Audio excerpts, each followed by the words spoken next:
አንድ መምህር ተነስቶ ታቦት ጠረጴዛ አይባልም፣ ቅዱስ ጠረጴዛ አይባልም፣ የሚስጥር ጠረጴዛ አይባልም ብሎ ቢናገር ምን ስህተትነቱ እኮ የታወቀ ነው። ሰውየውን ለማሳመን ለመመለስ ነው እንጂ የምናወራው በቤተ ክርስቲያን መጽሐፍት ውስጥ ያለ እኮ ነው። ቅዳሴ ላይ ያለ ቃል እኮ ነው። በዲበ ዛቲ ጠረጴዛ ይላል። እንደ መልካ ኢየሱስ ላይ ኢየሱስ ክርስቶስ ጠረጴዛ የምስዋ ብለን እየጸለይን እንኳን ታቦቱ ያከበረውን ክርስቶስን በዚህ ስም ጠርተነዋል እኮ የሚከብርበት የሱ ስም ስለሆነ ጠረጴዛውን ክቡር የሚያደርገው መሰዊያውን ክቡር የሚያደርገው የሚቀድሰው ሰማያዊ የሚያደርገው የሱ ስም የሱ ስጋና ደም በዛ ላይ ስለሚቀመጥበት ስለሚፈተትበት ስለሚቀርብበት ስለሆነ እኮ ክርስቶስን ራሱ በዚህ ስም ጠርተነዋል። እና የቤተ ክርስቲያን መጽሐፍት ውስጥ ያለ ጉዳይ ነው እኮ። አሁን እኛ ሰዎች ለምን ያንን ትክዳላችሁ? ለምን ያንን የለም ብላችሁ በመጽሐፍት ሁሉ ያለውን ነገር ከአዲስ ኪዳን መጽሐፍት ጀምሮ በሊቃውንት መጽሐፍት፣ በጸሎት መጽሐፍቶቻችን፣ በቅዳሴ መጽሐፍ ያለውን ነገር አትሸምጥጡ፣ አትካዱት እኮ ነው እያልን ያለ ነው።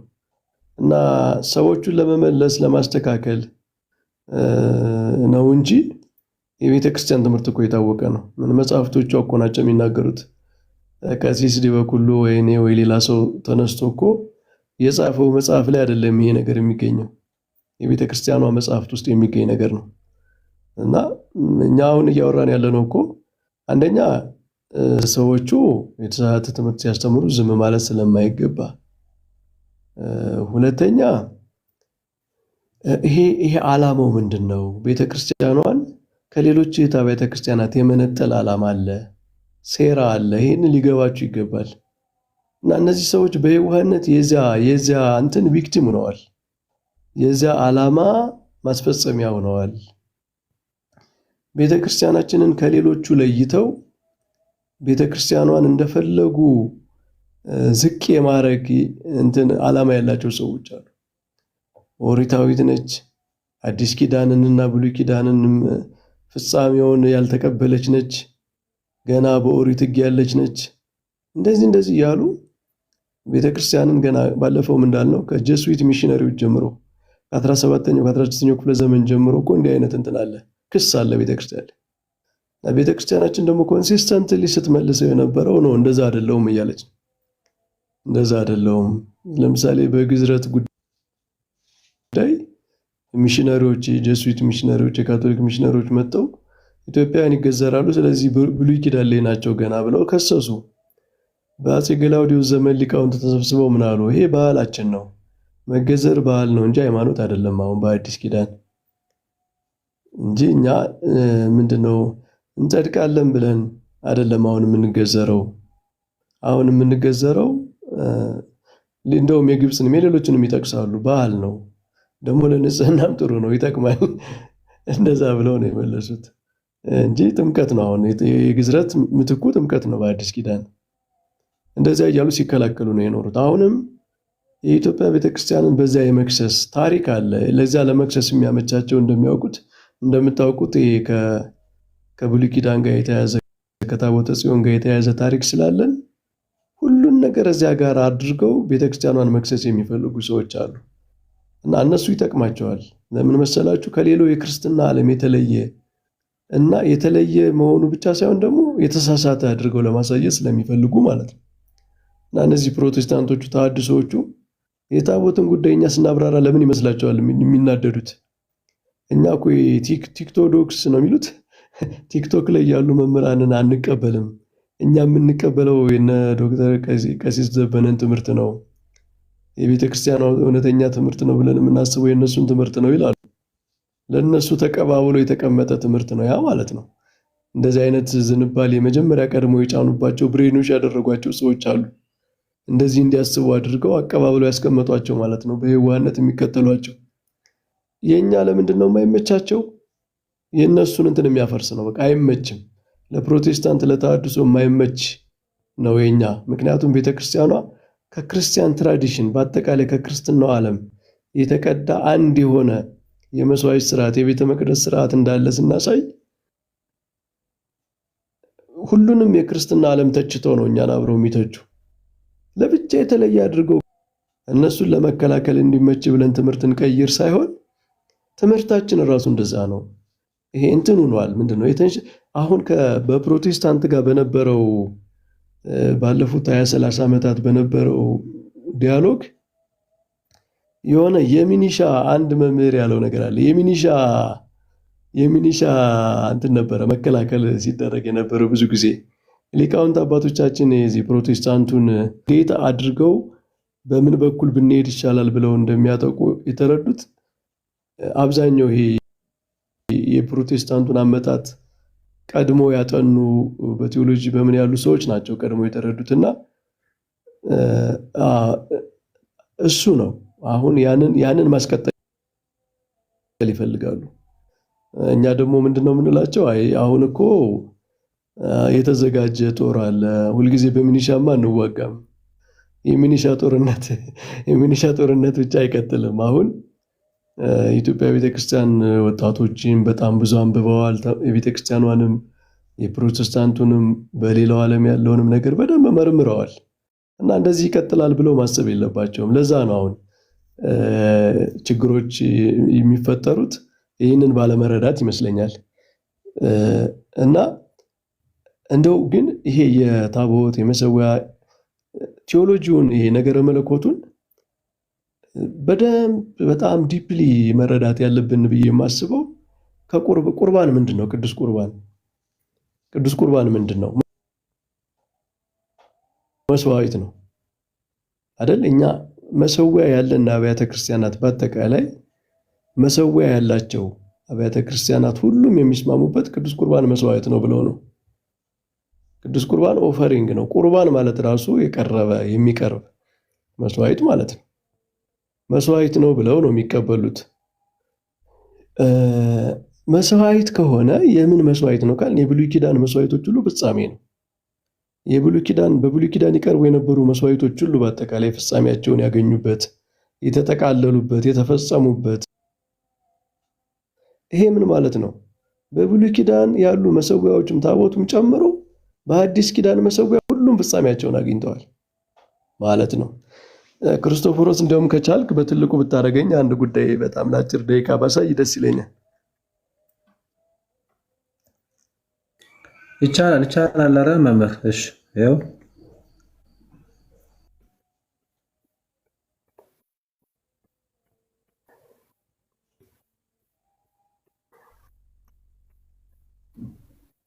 ይታያል። የሆነ ትንሽ ብለርድ የሆነ ነገር አለው መሰለኝ።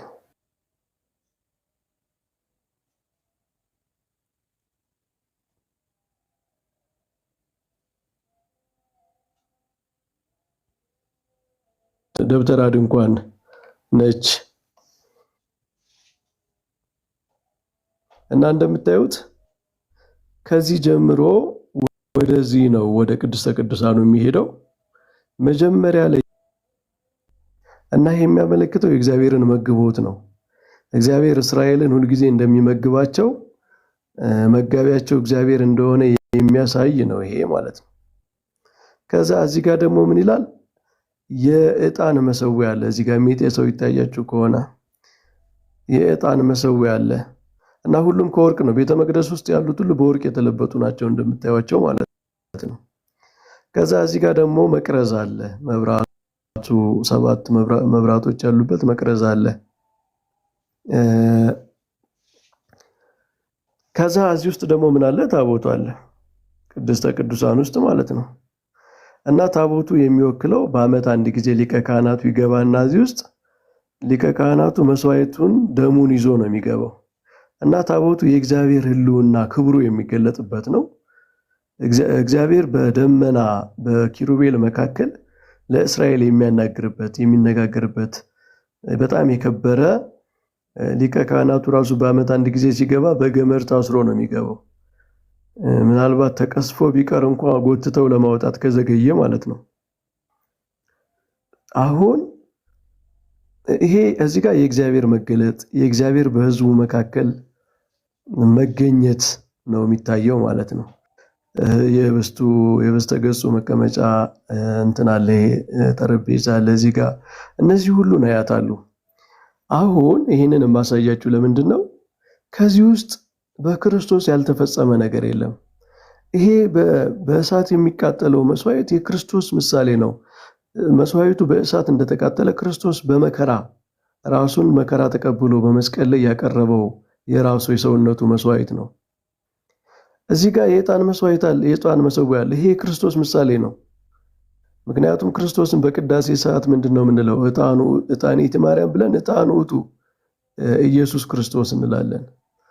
ራሱን የተወደደ መስዋዕት አድርጎ ለአባቱ ያቀረበ ዕጣን ኢየሱስ ክርስቶስ ነው። መብራቱም ክርስቶስ ነው። እኔ የዓለም ብርሃን ነኝ ብሏል። የቃሉ ነው። ታቦቱ ላይ የሚቀመጡ ነገሮች አንዱ ወንጌል ነው። የእግዚአብሔር ቃል ማለት ነው። ጌታ ያስተማረው ወንጌል ቃሉ፣ ትምህርቱ፣ ሕይወቱ በአጠቃላይ ብርሃን ነው። ብርሃን ወደ ዓለም ይመጣ ነበር። ሰዎች ግን ስራቸው ክፉ ስለሆነ ብርሃንን አልተከተሉም ያለው ዮሐንስ እኔ የዓለም ብርሃን ነኝ፣ ብርሃኑ ሳልላችሁ ተመላለሱ ተብለን ያስተማረው ብርሃኑ ክርስቶስ ነው። ህብስተ ገጹ እዚህ ክርስቶስ ነው። ስጋውን ደሙን ማዕድ አድርጎ የሰጠ ማለት ነው። የእግዚአብሔር ፕሬዘንስ አለ እዚህ ጋር። ሼኪና ይሉታል በዕብራይስጥ ማለት ነው። ክብር ማለት ነው። ግሎሪ የእግዚአብሔር የክብሩ መገለጫ ማለት ነው። ክብሩ የሚገለጥበት ነው። የእግዚአብሔር ክብሩም ክርስቶስ ነው። የእግዚአብሔር ክብሩም ክርስቶስ ነው። ዮሐንስ በወንጌሉ ምን ብሏል? ለአባቱ አንድ እንደሆነ ልጅ ያለ ክብሩን አየን ብሏል። በመስቀል ላይ የተገለጠው ክብሩ ነው። ዮሐንስ በወንጌሉ ቅዱስ ዮሐንስ በወንጌሉ መንፈስ ቅዱስ አልወረደም ነበር ይልና ምክንያቱም ሲናገር ጌታ ገና አልከበረም ነበርና ይላል። አልተሰቀለምና እያለ ነው። የጌታ ስቅለቱ መከራው ራሱ ክብር ነው።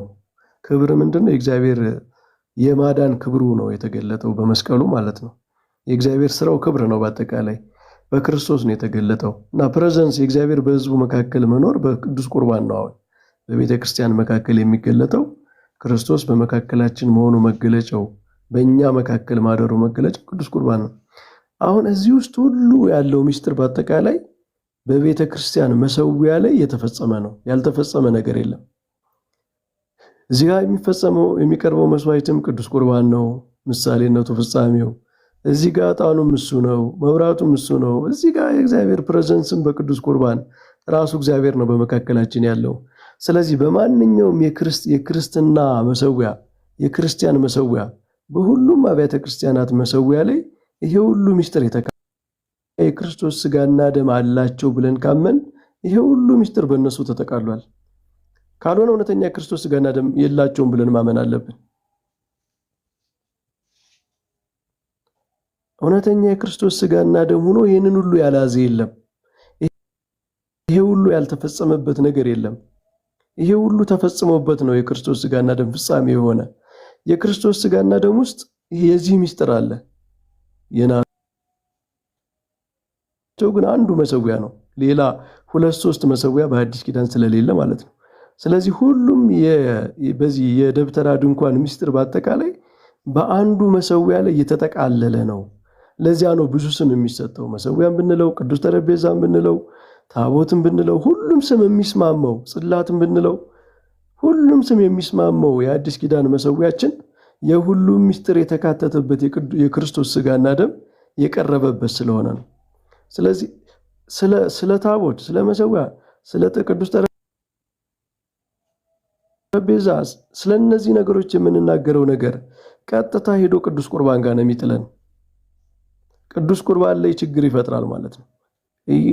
አንድ ቤተክርስቲያን እውነተኛ የክርስቶስ ስጋና ደም ነው አለው ካል ከዛ በኋላ ይሄ የለውም ማለት አንችልም። ምክንያቱም ቅዱስ ቁርባን ይህንን ሁሉ የጠቀለለ ነው። ቅዱስ ቁርባን ባይ ዲፊኒሽን ይህንን ሁሉ የያዘ የዚህ ሁሉ ምስጢር መካተቻ ነው። ስለዚህ የዚህ ሁሉ ምስጢር መካተቻ የሆነው የቁርባን ስርዓት አላቸው ካል ከዛ በኋላ ይሄ የላቸውም ይሄ እኛ ጋር ብቻ ነው ብለን መናገር አንችልም ለማለት ነው። አትረዘምኩ። የሌላ ሰዎችን ምድል ያስኩ ይበቃኛል። ክርስቶፈር ቃላት ያሰማልን መምህር። ኧረ አልረዘመም። ያው በእርግጥ ይመለሳሉ መጋቢ ምስጢር የሚቀጥሉና ከዛ ቀስም የሚጨምሩት ካለ ጨምረው ይመለሳሉ እና ቃላት ያሰማልን። መጋቢ ምስጢር ይቀጥሉ። ምናልባት አሁን ሐሳቡን የተረዱት ይመስለኛል። ያው በእርግጥ አንዳንድ ቪዲዮዎች አይተውም ከሆነ ካዩት አንፃር ከሰሙት አንፃር በደንብ ማብራሪያ ቢሰጡን አሪፍ ነው። ሌላ እንደው ምናልባት ሁሉም ምንድነው ይሄ ክርስቲያን ነኝ የሚለው ሁሉ ተብላ የተነሳች ፖይንትም ለመናገር መዘገዝነን የተነገረችበት ሁኔታ በጣም እየገረመኝ ነበር። እንደዛ ከሆነ ሙሉውን ስላልሰማው በተቆረጠ ቪዲዮ ግን ሰምቼ በጣም እጅጉን አዝኜ ነበርና ብቻ እስቲ የሰሙትም ካለ ከዛ ውጭ አሁን ከተባለው አንፃርም የሚናገሩት ካለ ይቀጥሉ። መጋቢ ሚስጥር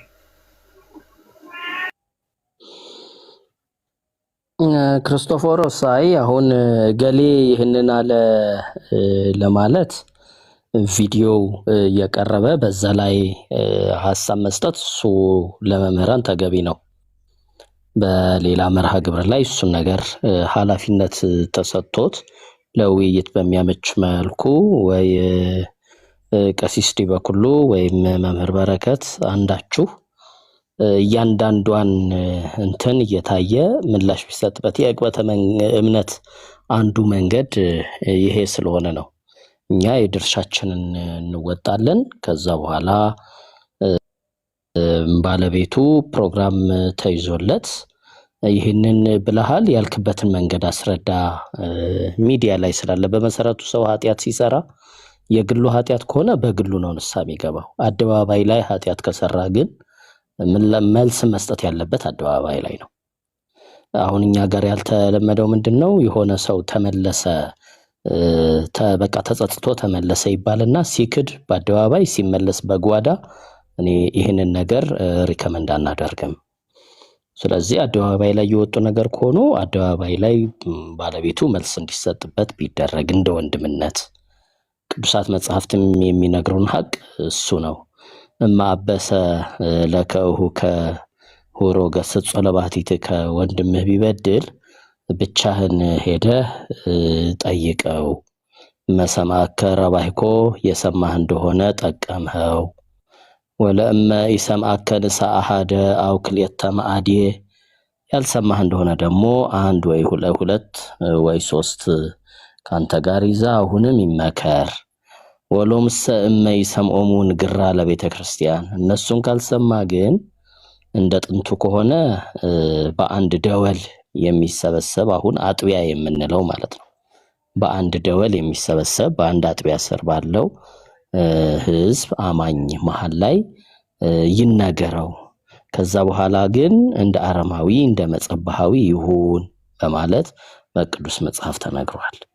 ስለዚህ ትልቁ የኛም እውነት ለመናገር እንኳን ውስጥ ያለ ሰው ይቀርና ከውጭ እንኳን ከበረቱ ውጭ ያሉትን ማምጣት እንደሚገባን ቅዱስ መጽሐፍ እየነገረን በዘመናችን እያየን ነው እየሰማን ያለ ነው። ከቲኦሎጂ ያልወጡ ከአብነት ትምህርት ቤት ያልወጡ በክህነት አላገለገሉ ነገር ግን እግዚአብሔር ስራ እንዲሰሩ ያስነሳቸው ሰዎችን እያየን እግዚአብሔርን እያመሰገን ነው። እውነት ለመናገር ጅማሬያቸውን ሳይሆን ፍጻሜያቸውን እንዲያሳምር ልክ እንደነ እፎይ አይነት ፍጻሜያቸውን እንዲያሳምር ማለት ነው። ጥሩ ጅማሮ ነው ይሄ። መቼም የሰው ልጅ ፍጻሜው እንዲያምር ነው የሚፈለገው። ስለዚህ እግዚአብሔር ሰው እያስነሳ እንደዚህ እየሰራ ነው ያለውና አይደለም ውስጥ ላለው ውጭ የሚሰራውን እንኳን ሰው ያለውን በጎቹን እንኳን እግዚአብሔር ወደ ውስጥ የሚያመጡለትን ሰው ያስነሳል። ውስጥ ያለው ሰው ደግሞ እንደዚህ አይነት ሕጸጽ የሚናገር ከሆነ መምከሩ ይቀድማል። የአደባባይ ነገር ከሆነ ግን በግል ንስሐ ብቻ አይደለም የሚመለሰው ይታወቃልና ቪዲዮ ተነስቶ በዚህ አንቀጽ ላይ እንዲህ ብሏል በሚል ፕሮግራም ተይዞለት ሁሉም በተለይ መምህራን ቤተክርስቲያን ሰምተው ሐሳብ እንዲሰጡበት ተደርጎ ባለቤቱ ደግሞ ምላሽ እንዲሰጥበት ማድረግ። ያ ካልሆነ እንደተባለው ቀሲስ ዲበኩሉ አምና ስብሰባ ላይ ያሉ ይመስለኛል የሊቃውንት ጉባኤ አንድ ጊዜ ተሰባስበን ሁላችንም ተሳትፈን ነበርና በተለይ በዚህ በዕቅበተ እምነት ላይ ሚዲያ ላይ የሚሰጡ ትምህርቶች ወጣ እንዳይሉ ክትትል እንዲደረግባቸው የሚል ያው ጅማሮ ስለሆነ ቤቱንም አንወቅስም፣ ግን እሱ ሊጠናከር ይገባል። እዛ ከመድረሱ በፊት ግን ያኛው ራሱን የቻለ መዋቅራዊ ስራውን ይሰራል። እስከዛው ግን እዚህ ያለ ነው ምን ማድረግ አለብን የሚለው በዚህ መንገድ ቢኬድ በተረፈ መምህር ጥሩ ነገር ነው ያሉት። እኔ ገና አሁን ነው እየሰማሁ ያለሁት። እውነት ለመናገር አላየሁም። እንዳየው እጃችሁ ላይ ያለ ነገር ካለ ሼር ብታደርጉልኝ ደስ ይለኛል። ከዛ ውጭ ግን ምን ማለት ነው? ለቅዱስ ወንጌል በቅዱስ ወንጌል የተጻፈውን ነገር እንዳው ለስጋና ደግሞ የተነገረው አንስቶ ለሰንበት ትምህርት ቤት የሚሰጥ አገልጋይ ካለን እናዝናለን። ወጣቱ በጣም ከኛ ቀድሞ እያነበበ ነው ያለው፣ እያየ ነው ያለው። በጣም የሚገርም ስንት ብሉይና ሐዲስን አመሳጥረው ያስረዳሉ ብለን የምንነግራቸው የምናስባቸው ወንድሞች የዶሮ ብልት ሲቆጥሩልን የሚውሉ በሚዲያ በጣም ካሉበት ቦታ አንጻር ወጣቱን የሚያሳዝኑ አይነት ስብከቶች እየተሰሙ ነው ያለው። በመምህራን በባህል እናቶች የሚያደርጉትን እንደ ምሳሌነት የምናነሳበት መሀል ላይ የሚሆነውን ነገር እኮ ይሆናል። ከዛ አልፎ ግን በቃ ርዕስ ሆኖ ምን ሆኖ እንዳው የማይሆን ነገሮች ሲሰማ ጥሩ አይደለምና በተለይ ደግሞ ስለ ክብረ ታቦት ስለ መስዋዕቱ በቃ ቅድም የቀረበው ላይ እኔ ምንም የምጨምርበት ነገር አይኖርም። ብሉይ ኪዳን ጥላ ነው፣ ብሉይ ኪዳን አምሳል ነው። በሐዲስ ኪዳን ግን ያ ነገር አልቀረም፣ መጥቷል። እርግጥ ኢትዮጵያ ኦርቶዶክስ ተዋሕዶ ቤተክርስቲያን ከሌሎቹ አሃት አብያተ ክርስቲያናት ብሉይ ኪዳንንና ሐዲስ ኪዳንን እሱም ብቻ አይደለም ሶስቱን ህግጋት ህገ ልቦናንም ብሉይ ኪዳንንም ሐዲስ ኪዳንንም በመቀበል ትበልጣለች። ሶስቱንም የሚያዘክሩ ነገሮች በኢትዮጵያ ይገኛሉ። ኦሪት ያልተሰበከላቸው ሀገራት ጋር መፎካከር አይገባም። እነሱ የሌላቸው እንደሆነ እኛ ጋር ይሄ አያስፈልግም ማለት እሱ እግዚአብሔር የሰጠንን ጸጋ እንትን ማድረግ ነው። እውነት ለመናገር እኮ ጽላቱም የተሰጠበት ትልቁ ምክንያት እኮ የልቦናችን ጽላት ስለቆሸሽ አይደል? በህገ ልቦና ሰው መመራት ስላቃተው እኮ ነው። በህገ ልቦና መመራት ስላቃተው ህግጋቱን በአይምሮ ወስኖ መያዝ ስላቃተው ነው ህገ ኦሪቱ የሚያስፈልገው። ፈቃድ እግዚአብሔር ሆኖ እነዚህ በዚህ ሶስት ህግጋት ውስጥ ያለፈችው የኢትዮጵያ ኦርቶዶክስ ተዋሕዶ ቤተክርስቲያን ደግሞ እስካሁን ድረስ አስቀጥለዋለች። ያ ማለት የተስተካከሉ አንዳንድ ስርዓቶች ሊኖሩ ይችላሉ። የኦሪቱን ታቦት አንስቶ ከሐዲስ ኪዳን ካሁን ጋር ያለው ታቦት አገልግሎቱ ነው የሚያመሳስለው እንጂ አሰራሩ እሱ ነገሮች ሊለያይ ይችላል።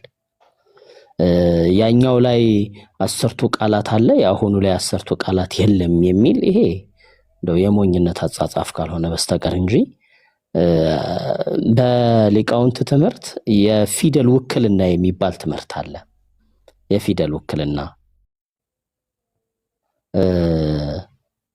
ስለዚህ በፊደል ውክልና አልፋ ወኦ ብሎ ሲጽፍ እነዚህ 5 ቃላት ራሳቸውን የቻሉ ውክልና አላቸው ለ10ቱ ትእዛዛት ማለት ነው።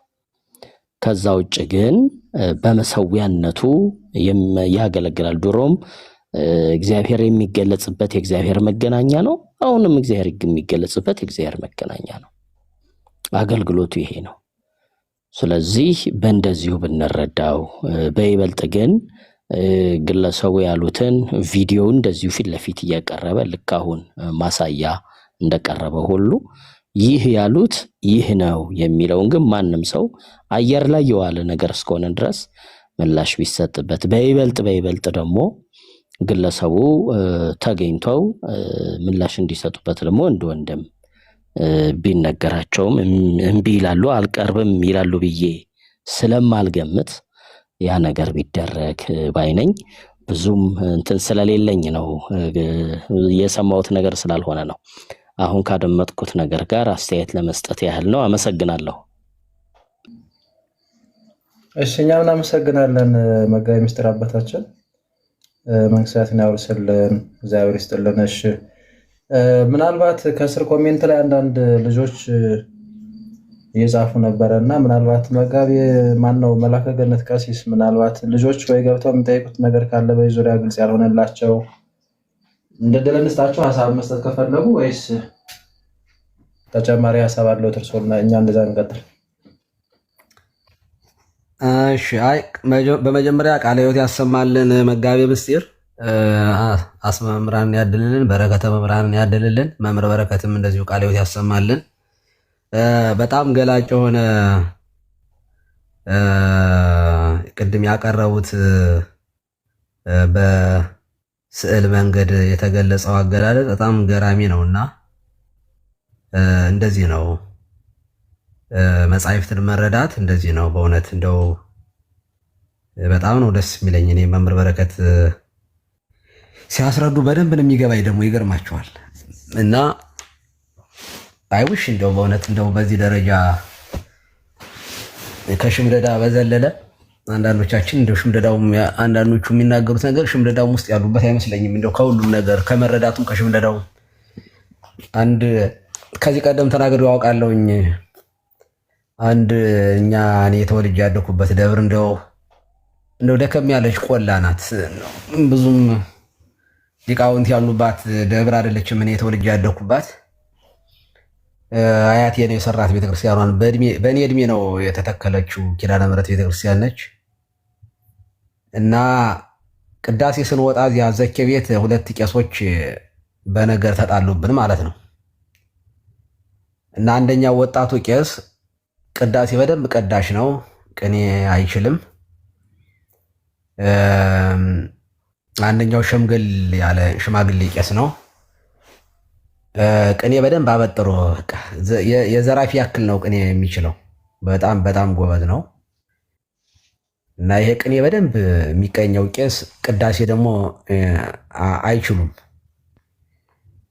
ታዲያ ይሄ ወጣቱ ይሄ ቅዳሴ በሚቀድሰው ወጣቱ ቄስ ቅኔ የማይችለው እዚያ ዘኬ ቤት ቁጭ ብለን እውነት እኔ ለራሴ በጆሮ የሰማሁት ነው። ገና ዜማ ቤቱኝ ነው የሰማሁት ይሄንን ቅኔ ቤት ሳልሄድ እና ዜማ ማለት ቅዳሴ አዋቂው ቄስ ቅኔ አዋቂውን በነገር ጎነተሉት። ምን አሉ? እዲያ ደግሞ ቅዱስ የማይል ቄስ ደግሞ ቄስ ነው? ምን ቅኔ እኮ ያያፈስ ነው ብለው ተናገሩ ማለት ነው። ምንድነው ቅኔ ያያፈስ ነው? ቅኔ አንዴ ከተቀኙት በኋላ በነገራችን ላይ ፎር ኤቨር ለዘላለም መልሶ መቀኘት ያስነውራል፣ ነውር ነው። አንድ ጊዜ የተቀኘውን ቅኔ ደግማ አትቀኘውም፣ ሌላ አዲስ ቅኔ ነው። እና እንደው ለማትረዱ ሰዎች ነው መጋቤ ምስጢር ስለሚረዱት። እና ያያፈስ ነው ያለው ለዚያ ነው። በቃ ከበነነ በነነ ነው ነገሩ። ዋናው ቅዱስ የማይል ቄስ አለ። ደግሞ ቅዱስ የማይል ቄስ ደግሞ ቄስ ነው ወይ ብሎ የራሱን ሙያ አድንቆ የዚያኛውን ሙያ ደግሞ አጣጣለ ማለት። ከዚያ ቅኔ አዋቂው ቀጠሉና የሆነ አንድ ቤተ ጉባኤ እንደው አሰርቼ ነበር ኢትዮጵያ እና እዚያ ላይ ተናግሬዋለሁ ለተማሪዎቹ። እንዳጋጣሚ ቅኔ ቤት ስለነበረ ማይወር ቤት አስመርቄ እና እዚያ ላይ ተናግሬዋለሁ። ከዚያ ቅኔ አዋቂው ምን ቢል ጥሩ ነው፣ እኔ ይሄ ቅኔ ቤት በጣም ጠንክሬ ቅኔ እንድማር ያደረገኝ ገጠመኝ ስለሆነ ነው የምናግራችሁ። እና ቅኔ አዋቂው ምን አሉ? ቅኔ ያልተማረ ቄስና የተጫነች አህያ አንድ ናቸው አለ ቅኔ አዋቂው። የተጫነች አህያ የተጫነችውን ይዛ ከመሄድ በዘለለ ምንም ነገር ምን ይሁን ምን የተሸከመችው አታውቅም። ምናልባት የተሸከመችው ጅብም ሊሆን ይችላል ጠላቷ። ቅኔ ያልተማረ ቄስም የሚደግመው ጸሎት እንኳ መስተባረር ይሁን መስተቃትል ይሄ ምንም ይሁን ምን ትርጉሙ ሳይገባው ዝም ብሎ የሚያነበንብ ነው። ቅኔ የተማረ የሆነ እንደሆነ የሚጸልየው ጸሎት በግዕዝ ስለሆነ ግዕዙን ይረዳዋል፣ ምን እያለ እንደሆነ ይገባዋል። አለበለዚያ ቅኔ የማያውቅ ቄስ ዝም ብሎ ባዶ ጯሂ ነው ብሎ ተረተ ማለት ነው። እኔ አሁን የሁለቱም ባይናናቁ ጥሩ ነበር። እንደምታውቁት ቅዳሴ ነው፣ ቅኔው መፍቻው ነው፣ መርሆ መጻሕፍት ነው። ቅኔ ምስጢራትን የሚፈታው የቅኔ ምስጢር በደንብ ጠልቅቆ የሚያውቅ ሰው ነው። እና እኔ አሁን ይሄ መተቻቸት ከዚያ በኋላ እኔ እንዴ አህያ ለካ ቅኔ ያለማወቅ ምናምን ብዬ የእውነቴን ነው። እኔ እንደነገርኳችሁ ቆላ ስለሆነች የኛ ደብር በጣም አነስ ያለች ናት። ይሄዱና ጾመ ድጓ ከደረሱ በኋላ ዲያቆናቶቹ በቃ ወደ ቅኔ ቤት አይሄዱም ይቀራሉ።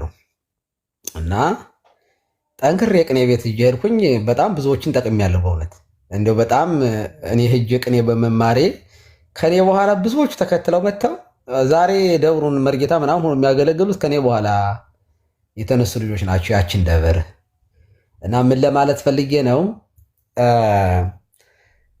አንዳንድ ነገሮች በቤተ ክርስቲያን ውስጥ የምንማረማቸው የሸመደርናቸው ነገሮች እንደው እውነት ለመናገር አንዳንዴ መጋቤ ምስጢር እንደው ይረዳሉ። ዳዊቱን እኮ ስብከት ላይ አንጠቅሰውም እኮ በሚገርም ሁኔታ።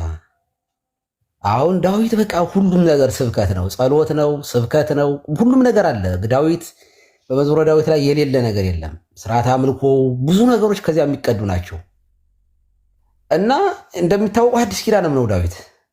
ብዙዎቹ ትንቢቶቹ በነገረ ክርስቶስ ላይ በእንተ መሲህ በጣም ብዙ ነገሮች የምንመለከታቸው ዳዊት ላይ ነው። እና ግን ጥቅስ አንጠቅሰው። በሚያሳዝን ሁኔታ ግን በቃ በደንብ ዳዊት ነው እንግዲህ እንደው ግዙን ሳናቅ መጀመሪያ ሸምድደን የተማርነው ግን ምን እንደሚል ግን አንረዳውም። እናነበነዋለን፣ እንጸልየዋለን፣ ውዳሴ ማርያሙን እንጸልየዋለን በግዕዝ ግን ምን እያወራን እንደሆነ መቼስ ቀናውን ሂደው የወገር ወህለቆ ሁሉ አይጽምት እያለ የሚጸልይ ሰው የሚስቅ ከሆነ አይገባውም ማለት ነው። ምን እያለ እንደሆነ አይረዳውም። አገቱኒ ከለባት ብዙሃን ሲለው ይሄ ውሻ የሚለውን ብቻ እየወሰደ አንድ ሰው ቅኔም ቢሆንም ስላወቀ ምስጢር ካላደላደለ ከባድ ነው። እንደው ምን ልል ፈልጌ ነው ካላችሁኝ የተማርነውን ነገር ዲቴል ገብተን እንደው ወደ መርመር ስንሄድ ነው ምስጢር ሲደላደል ነው። መኃልየ እኮ አባቶቻችን አይ እንደው ምስጢር ያላደላደለ ሰው ይሄንን አያንበው ይላሉ።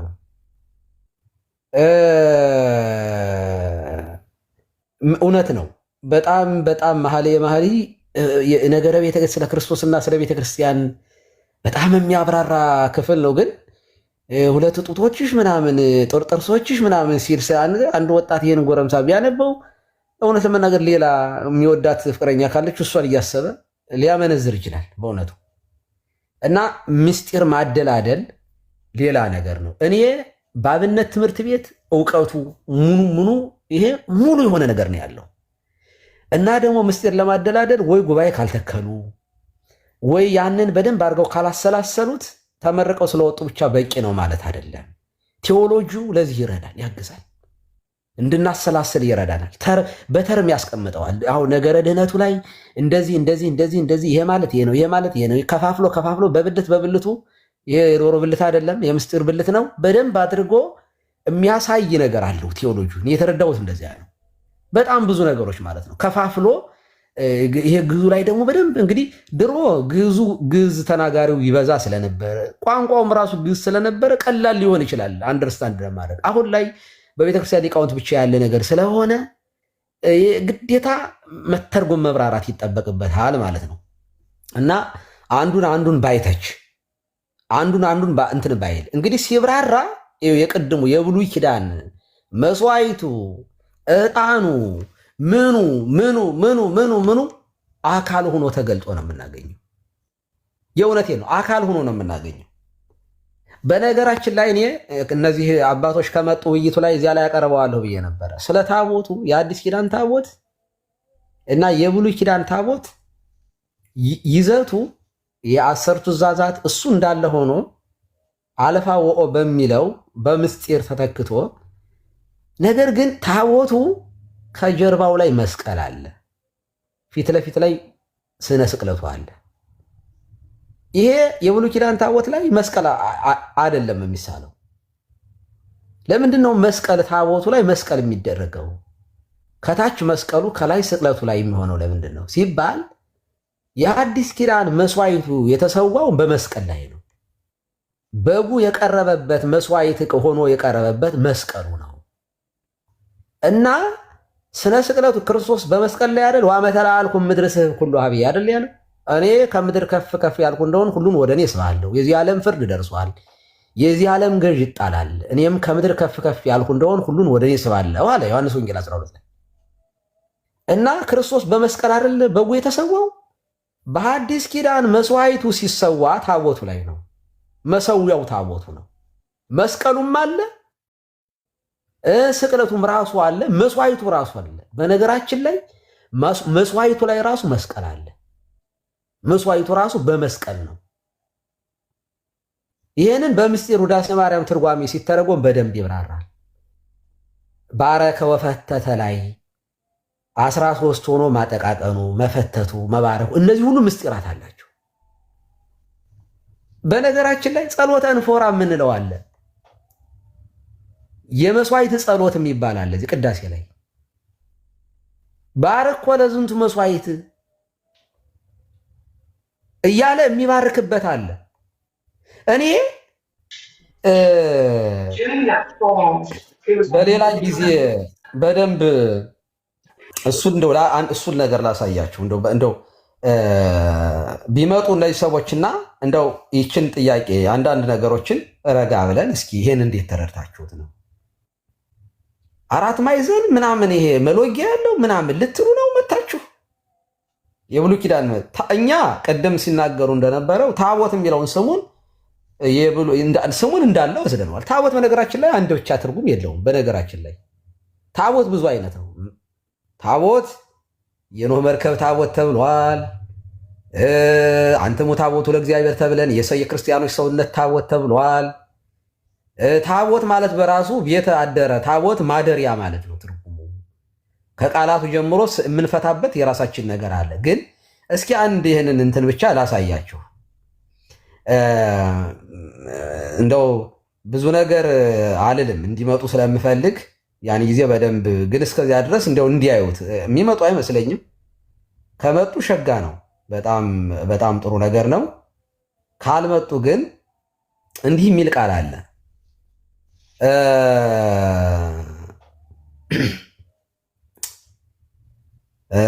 ኦኬ አማርኛውን ቅዳሴውን አንድ ይቅርታ አድርጉልኝ። ቆይ እያወጣሁ ነው። ቅዳሴ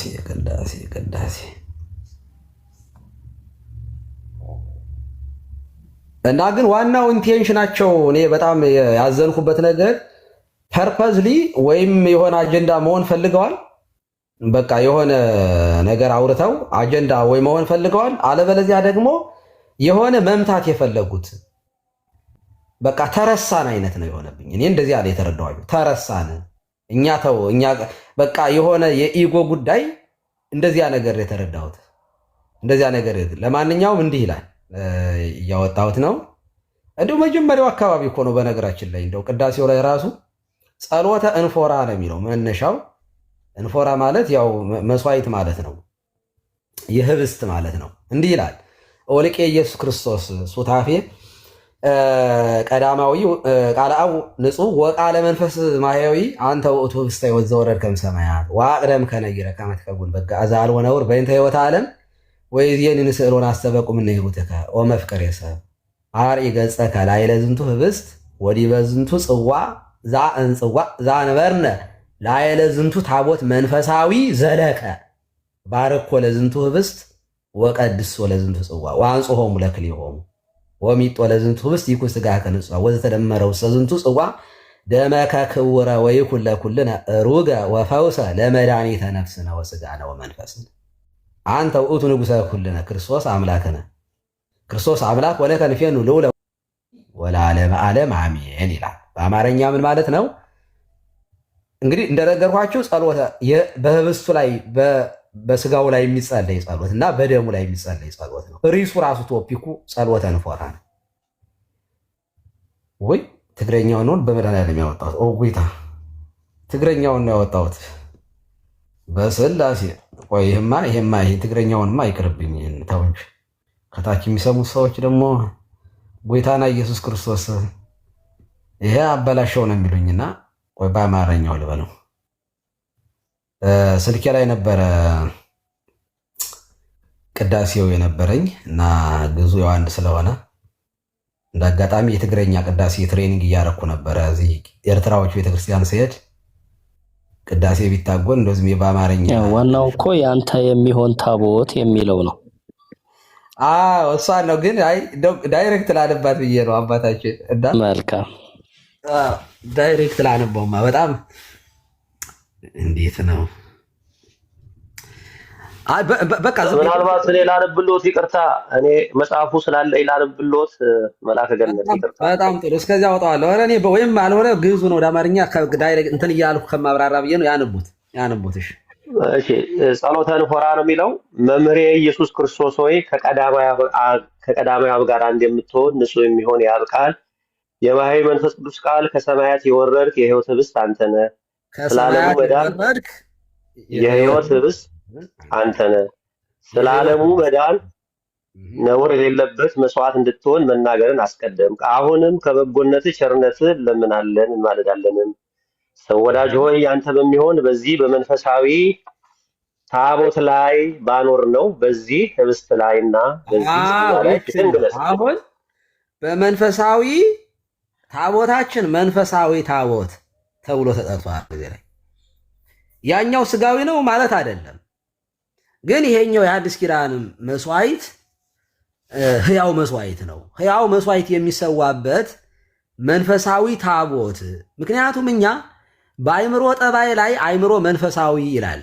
ጸጋ ህየንተ ጸጋ በዲበ ጸጋ ነሳይነ ኩልነ ጸጋ በዲበ ጸጋ የሚለው ሲተረጎም በአሰርቱ ትእዛዛት ላይ ህገ እንትን አዲስ ኪዳን ወይንም ደግሞ እንደገና በአይምሮ ጠባይ ላይ አይምሮ መንፈሳዊ፣ በመንፈሰ ረድኤት ላይ መንፈሳዊ ልደትን ሰጠህን ይላል እና አይምሮ ጠባይ በሰው ሁሉ የሚሰጠው እውቀት አለ አይደል? ሰው አይምሮ ነባቢት ነባቢት ያዩት ይሆነች፣ ግን አይምሮ መንፈሳዊ ደግሞ አለ። ደግሞ አይምሮ መንፈሳዊ ልክ እኛ መንፈሳውያን ሰዎች ሁሉን እንመረምራለን፣ እኛ ግን በማንም አንመረምርም የሚለው ሲተረጎም የቅዱስ ጳውሎስ መልእክት ኢያሱ አካንን፣ ሙሴ ሰለጳድን፣ ቅዱስ ጴጥሮስ አናንያን እና ምንድነው ጳውሎስ በርያሱስን እንደመረመሩት እኛ ግን እንመረምራለን አይነት ነው። እኛ ግን በማንም አንመረመርም። ሙሴ ሰለጳድ ሙሴን አይመረምረውም፣ ጴጥሮስን ሐናንያ ጴጥሮስን አይመረምረውም። እኛ ግን በማንም አንመረምርም ይላል እና ይሄ መንፈሳዊ ታቦት ይለዋል። ይሄን ባንወር ነው የሚለው ደግሞ አይደለ? ቃል በቃል እሺ። እዚህ ታቦቱ ላይ ምን አንወረናል ይላል? ቀዚህ ሲቀጥሉ ባንወር ነው መጋቤ ሥርዓት በእምነት ወጡ እንዴ? ሚዩት ላይ ነው። አሁን ይሰማል? አውጥቼዋለሁ ወይ ልቀጥል? ይሰማል? አዎ ይሰማል። አውጥቼዋለሁ። ልቀጥል። እሺ ምን ይላል? በዚህ ይላል ያን ሰው ወዳጅ ሆይ ያንተ በሚሆን በዚህ በመንፈሳዊ ታቦት ላይ ባኖር ነው። ምኑን ያኖር ነው? በዚህ ጽዋ፣ በዚህ ህብስትና በዚህ ጽዋ ላይ እና ታቦቱ መሰዊያ ነው አልን እኮ። መስዋዕት የሚሰዋበት ነው። ታቦት መሰዊያ ነው። ምን የሚሰዋበት? መስዋዕቱ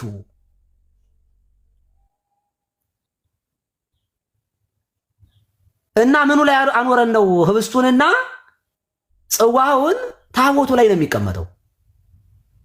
የሚሰዋው እዚያ ላይ ነው። ቁልጭ ብሎ እኮ የተጻፈ ነገር እኮ ነው። እኔ አሁን ይሄ ምዕመናን ስንቀድስ የምሰሙን ነገር ነው። እኔ አዲስ ነገር ነው እንዴ የምንነግራችሁ? ባኖር ነው። አሁንም ከበጎነትህ ቸርነት እንለምናለን እንማልዳለንም። ሰው ወዳጅ ሆይ ያንተ በሚሆን በዚህ በመንፈሳዊ ታቦት ላይ ባኖር ነው። በዚህ ህብስት ላይና በዚህም ጽዋ ላይ ፊትህን ግለጽ። ከዚያስ ባርኮ ለዝንቱ ህብስት ይላል። ይህንን ህብስት ባርከው፣ ይህንንም ጽዋ አክብረው። በዚህን ጊዜ በህብስቱ ላይና በጽዋው ላይ ቡራኬ ያደርጋል፣ ይባርካል። ሁለቱንም ብሎ ሶስተኛ ቡራኬ ያደርጋል። እማሪ ያለው ማመልከት ነው። እያመለከተ ለዝንቱ እያለ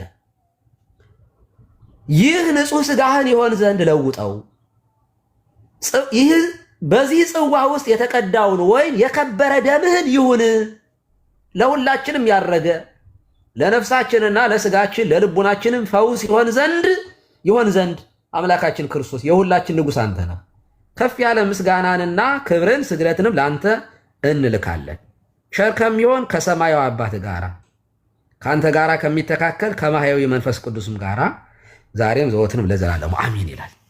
እንግዲህ ይህንም ይመናል። እናንተም ቅድም እንደዚያ እኒያ ቄስ እንዳሉት አይነት ቅዳሴውን እያሰላሰሉ ማስቀደስ ተገቢ ነው። በእውነት ይህንን ስንት ጊዜ ሰምታችሁታል? ይመናል ስንት ጊዜ በየቀኑ ነው የምንለው። ይህንን በየቀኑ ነው በቀደስን ቁጥር አልፈ ነው አናውቅም ይህን ቅዳሴ እና የሚቀድሱ ቄሶች መጥተው የአዲስ ኪዳን ታቦት መሰዊያ አይባልም ብለው ሲከራከሩ እና ደግሞ እነዚህን ሰምቶ ደግሞ ዝም ማለት ደግሞ በእውነት ትክክል አይደለም። በእውነት ትክክል አይደለም እኮ በእውነቱ። በዚያው ላይ ደግሞ እንደተባለው ዕቅበተ እምነት ላይ ፕሮቴስታንቱ እናንተ ስህተት ናችሁ፣ ምንም የላችሁም ይኸው ምናምን እያሉ ሲሉ እኮ እውነት ለመናገር ጎሪያቸው ውስጥ አለ የገቡት ፕሮቴስታንት። አሁን ቆይ መሰዊያ ካልተባለ ምን እንዲባል ፈልገው ነው ማለት ነው? አረ እንደው በጣም እኔ እኮ ግራ ገባኝ አባታችን። እንደው በዚህ አጋጣሚ የወሎት በዚህ አጋጣሚ ጥሩ ቅድምም ተናግረዋል። ክፍል 4 ደርሰዋል። አንዳንዶቹ ጉባኤ ላይ በመድረክ ላይ የወሎት ህየንተ ሊቃናት ብነ የሚለውን የሰዓታቱን የአባ ጊዮርጊስ ዘጋስጫን እንትን ይሄ ጽዋ የተባለው እኔ በጣም በእውነት እንደው እግዚአብሔር በሚያውቀው እንጀራና ጠላ የሚያሳልፉትን ሰዎች ነው ብሎ እኮ ነው የተረጎመው። እሱ ትዝ ብሎት ነው እዛ አሜሪካ ካለ ስላጣስ ላይ አለ። አይ ሰውየው በነገራችን ላይ ይሄንን ያለው ሰውዬ የተማረ ሰው ነው። ኦን ፐርፐስ ተንኮል ነው የተነኮለ ነው። እርስዎ እዚህ ውስጥ እንዲገቡ አልፈልግም። ይተውት፣ ግድ የለም እኔ እናገራለሁ። ሰውየው ነገር ማጣመም የሚችል ሰውዬ ነው፣ የተማረ ሰው ነው። ይሄንን እንኳን ያለው ኦን ፐርፐስ ነው። እኔ በፍጹም ስላላወቀው ነው ብዬ አልልም፣ ያውቀዋል። ግን ማጣመም ፈልጎ መጽሐፍ ቅዱሳዊ አድርጎ እስመ ሰብለከ ሃይማኖት ያለብሳ እንዳለው እኮ ነው። ለክፋቱ ትርጓሜ ሰጥቶ ነው የመጣው ሰውየው እና ይሄ እንጂ አያውቅም ብዬ አላምንም። የምናውቀው ሰው ነው፣ በቃ የሚያውቅ ሰው ነው። ተውት እና ኩሎሙ ዘዘወትር ላይ ምን ይላል መሰላችሁ የሚያወራው። በነገራችን ላይ እኔ ለሌላ ጊዜ ምንም አልቀረልኝም ብዬ ይሄችን ልጨርስ። ግድ የለም አይመጡም፣ መቼም ስለማይመጡ እዚሁ ላወራው እኔ እገባበታለሁ። ላይ በላይ መምህር በረከት አብረን እንገባለን እና ከአባቶችም ጭምር ትምህርቱን በደንብ እንሄድበታለን። እና ምን አሉ ህየንተ በዲ በዛቲ ጠረጴዛ የሚለው አለ። ጠረጴዛ የተባለው ይሄ ማይድ ሰዎቹ የሚመገቡት እንጀራ ነው እና ዲያቆናት ላቅለሉ ክነፊሆሙ የሚለው ክነፊሆሙ የተባለ ነጠላቸውን አደግድገው ነው። እንዲሁ እኮ በጣም እና ይህንን ከምን ጋር አያይዘው ሰውየው የተማረ መሆኑን የምታውቁት ትርጓሜውን እንዴት አድርጎ እንደተረጎመው ነው። የሐዋርያት ሥራ ምዕራፍ 6 ግሪካውያንና አይሁዳውያን ሲጣሉ በማይድ ምክንያት በሉ ከእናንተ መንፈስ ቅዱስ የሞላባቸው እንደው በጣም እርጋታ የተሞሉ ሰዎችን እንደው ምረጡልንና እነሱን እንሹምላችሁ እኛ ቃሉን እናገለግላለን ተብለው መጀመሪያ ያው ዲያቆናቱ አልተመረጡም። ስለዚህ እንደዚያ ነው እንጂ ይሄ ስለ ቅዱስ ቁርባን አይደለም የሚያወራው አለ። ልብ አድርጉ።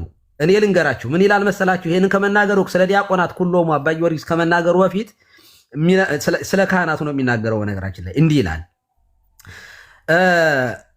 አገልግሎቱን ቅዱስ አንተና አባ ጊዮርጊስ የሚያወራው ስለ ሰማያዊው ምስጋና ውዳሴ፣ የመላእክትን ምስጋና ለካህናት ለዲያቆናት እየሰጠ ነው የሚተረጉመው።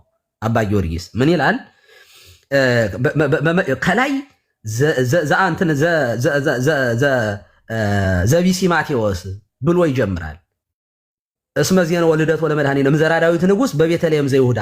ይሄ በነገራችን ላይ በጣም የሚገርም ትርጓሜ ያለው እንግዲህ ተረዱታላችሁ። እነ መጋቢ ምስጢር በደንብ ይተነትኑታል። እና በልደትህን የተናገረ ማቴዎስ በገጸ ቢስ የተመሰለ ማቴዎስ ነው። የይሁዳ ዕፃ በምትሆን በቤተልሔም ንጉሥ ከዳዊት ወገን የጌታን መወለድ ተናግሯልና። ዘአንበሳ ማርቆስ እስመ ከመ አንበሳ ይጥህራ ያመግብፅ ዘአድመፀ እንዘ ይሰብክ ወንጌለ እስከ አጽራ ምህራማተ ጣዖታት ይላል። በአንበሳም የተመሰለ ማርቆስ ነው ይልና የጣዖትን መመለኪያ እስካጠፋ ድረስ በግብፅ አውራጃ እንደ አንበሳ እየጮኸ ወንጌልን አስተምሯልና። ዘላይም ሉቃስ መነገረ ጥባቶ ለመግዛህ ላይም ንጹህ ዘወለደቶ ሀዳስ ጣይዋ በገጸ ላይም የተመሰለ ሉቃስ ነው ይልና ታናሽቱ ጊደር የወለደችው የንጹህ ላይምን መስዋዕትነትን ተናግሯልና። ዘንስር ዮሐንስ ዘልዑለ ይሰርር ወልዑለ ይሰብክ ወይበው ህዋ ወሰማይ ርህዋ ወይ ተናገር ህዋተ ዘመላእክት በገጸ ንስርም የተመሰለ ወንጌልን አሰምቶ ያስተማረ ዮሐንስ ነው። ሰማያዊ ምስጢር ተገልጾለት ልብ አድርጉ፣ ይሄ ምስጢረ መለኮትን ተናግሯልና ይልና ምስለ መላእክት ይዜምር ወምስጢረ ትጉሃን ይንየጽር ወያጸም ትእዛዘም ቃለ ነጎድጓድ ይላል። ነጎድጓድ ከመላእክት ጋር እንደ መላእክት ያመሰግናልና ተግተው የሚኖሩ የመላእክት ምስጢር ያያልና ከነጎድጓድም ድምፅ ትእዛዝን ይሰማልና ብሎ ልብ አድርጉ። ቀጥሎ ያለውን ስሙኝ። ህየንተ ሱራፌል ብነ ላይካነ ምስጢር ካህናት እለ ያቀርቡ መስዋዕተ ንጹሃ ቁርባነ ነባብየ ወጣነ ውኩፈ ዘማዛው ሰናይ ይላል። በደንብ ስሙኝ፣ ይችን በደንብ ስሙኝ። ስለ ሱራፌልም አለ በስጋውና በደሙ የሚያገለግሉ ካህናት አሉን አለ። ስለምን? ስለ ሱራፌል ህየንተ ሱራፌል ብነክ ላይካነ ምስጢር ካህናት። ምስጢር የተባለው ስጋውና ደሙን ነው የሚተረጉም። ምን? ምክንያቱም ሊያቀርቡ መስዋዕተ ንጹሃ ብሏል። ስለ ሱራፌልም በስጋውና በደሙ የሚያገለግሉ ካህናት አሉን። በምኑ? በስጋውና በደሙ ምን የሚሉ? የሚያገለግሉ ንጹህ መስዋዕትን የሚከስ የሚወቅስ ቁርባንን የሚያቀርቡ መዓዛው ያማረ ሕያው መስዋዕት ስለሆነ መዓዛው ያማረ እግዚአብሔር የሚቀበለው ዕጣንን የሚያሳርጉ አሉን አለ። እነማን ናቸው እነዚህ? ስለ ሱራፌል ማን? ካህናት። ቀጠለና ህየንተ ሊቃናት ብነ ዲያቆናት ንጹሃን እላ አቅለሉ ክነፊሆሙ ለተልእኮ ምስጢር በዲበ ዛቲ ጠረጴዛ። አሃ ስለ ሊቃናት፣ ስለ መላእክት ማለት ነው። ሊቃናት የተባሉት እዚህ ጋር መላእክት ናቸው። ኃይላት፣ ሊቃናት፣ መኳንንት የሚባሉ አሉ። የመላእክት ጾታ ማለት የመላእክቱ እንትኖች አሉ። 10 ነገዶች አሉ። እነዚህ ደግሞ ነገዶች የራሳቸው አሉ። አንዱን ሊቃናት የሚለው ነው። ስለ መላእክት አለቆችም አለ ሊቃናት የሚባሉት የመላእክት አለቆች 7ቱ ሊቃነ መላእክት አሉ። ሚካኤል፣ ገብርኤል ምናምን እና ስለ መላእክት አለቆችም አለ ንጹሃን ዲያቆናት አሉን አለ። ከመላእክት ጋር እያነጻጸረ ነው የሚያወራው። ምን አሉን? ዲያቆናት አሉን።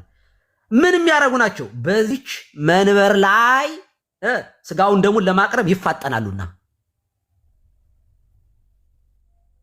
እላ አቅለሉ ክነፊሆሙ ለተልእኮ ምስጢር የተባለው ይሄ ነው። ከዚያ ሰውየው ወሰደና የሐዋርያት ሥራ ምዕራፍ 6 ላይ አይ እንጀራና ዳቦ ጉዳይ እኛ እናገለግልም ያያገልግሉ የተባሉት የዲያቆናት ወሰዱና እላ አቅለሉ ክነፊሆሙ የተባለው ይሄ ክንፍ የተባለው አለ ነጠላቸውን አደግድገው ማለት ነው። እና ይሄ ማይድ ማለት እንጀራና ጠላ ለህዝቡ የሚያሳልፉ ናቸው አለ። በነገራችን ላይ ሰውየው ገፋ ብትሉት ከሰዓት የምስጢር ማለት አረቄ ነው። ስለዚህ ትተረጎማለች። አውዱን ደግሞ ተመልከቱ። አባ ጊዮርጊስ ይህን ሰዓታቱን የደረሰበትን ዘመን ይዩት። ዲያቆናት ምዕመናን ጋር ሄደው በነገራችን ላይ ለምዕመናን ጠላና ጠጅ ዲያቆን አያሳልፍም።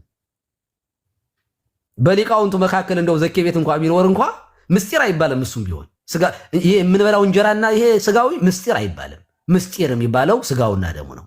ምስጢረ ቁርባን የምንለው እሱን ነው። እና ለምእመናን ደግሞ ዲያቆን እንደ ዲያቆን የከበረ ነው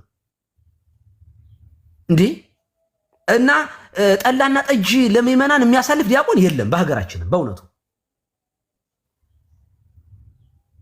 ይሄ ትክክል አይደለም። ወሰደና ነጠላ እና አባ ጊዮርጊስ የሚያወራው እኔ ያልኩኝ እስጢፋኖስስ እንዴት ነው ነጠላ ደግድጎ ነበር እያልኩ ነበር በውስጤ።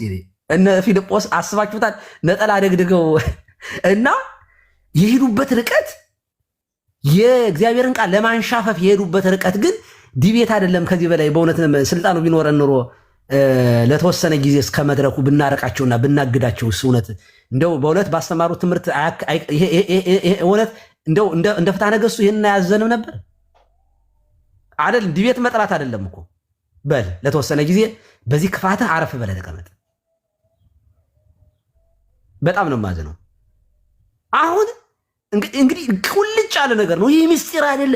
እንደው ስለ መላእክት ምስጋና ስለ እንጀራ ነው ከመላእክት ጋር እያነጻጸረ ዲያቆናት። በነገራችን ላይ አትናቴዎስ በደንብ ይናገራል እኮ ስለ ዲያቆናት። እናንተ ዲያቆናት፣ እናንተ ካህናት ምናምን እያለ የሚናገራቸው ከሰማዩ ቅዳሴ ይውላችሁ እዚያ የትንቢተ ኢሳይያስ ምዕራፍ 6 ላይ እኮ ቅዱስ ቅዱስ የሚለው የመላእክትን ምስጋና እኮ የሚያሳይ እኮ ነው ቅዳሴያችን እኮ። በነገራችን ላይ ቅዳሴው ራሱ እኮ እዚያ ላይ ያለ የኪሩቤል ምስጋና እኮ አለበት እኮ። ሰራዊተ መላእክቱ የሚለው እኮ የሚያሳየው እኮ ቅዳሴያችን እኮ ሰማያዊ መሆኑን ነው የሚያሳየው። እና ይሄንን እውነት ለመናገር ብዙ ትምህርትም ብዙ ማገላበጥ የሚፈልግ ነገር አይደለም። ብዙ ነገሮች አሉ። ቤተክርስቲያኗ ደግሞ ቁልጭ አድርጋ አስቀምጠዋለች። ቀሲስ ሲጀምር ራሱ እኮ ይሄንን ምስጋና አባ ጊዮርጊስ ሲጀምር ቤተ ክርስቲያን ትትመሰል በጽርሐ አርያም ዘበሰማያት ብሎ ነው አይደል የሚጀምረው? አዎ እንዴ በሰማይ መላእክት እኮ በመሰዊያው ዙሪያ በዙፋኑ ዙሪያ ነው የሚያገለግሉት እንዴ ወባቲ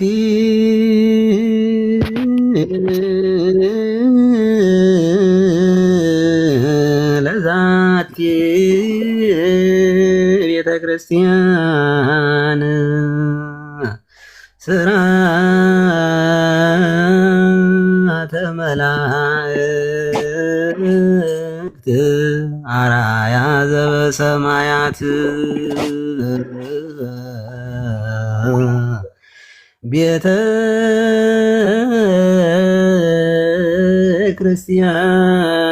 ክርስቲያንሰ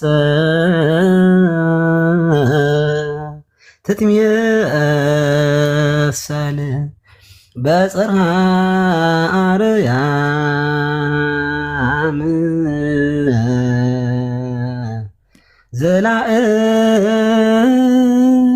ዘላእሉ ወቅድስት ድንግል